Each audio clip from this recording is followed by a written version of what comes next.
Hey everyone, it's Misty and I am back with you to open day 18. I can't believe how close we are getting to Christmas. I just love this time of year. So let's go ahead and find our gift for today.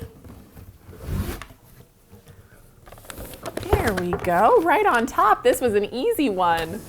Okay, let's move this out of the way here and see what we have inside. Ooh, there we go.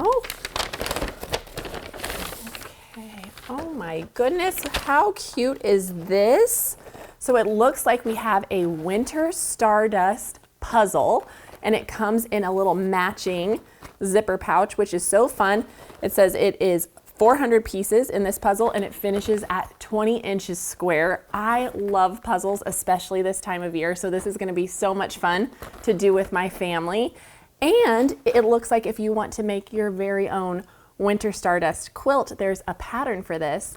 And I happen to know there's a tutorial coming tomorrow with Natalie that will walk you through how to make it. So be sure to tune into that. I hope you guys are having the most wonderful holiday season, and we'll see you soon.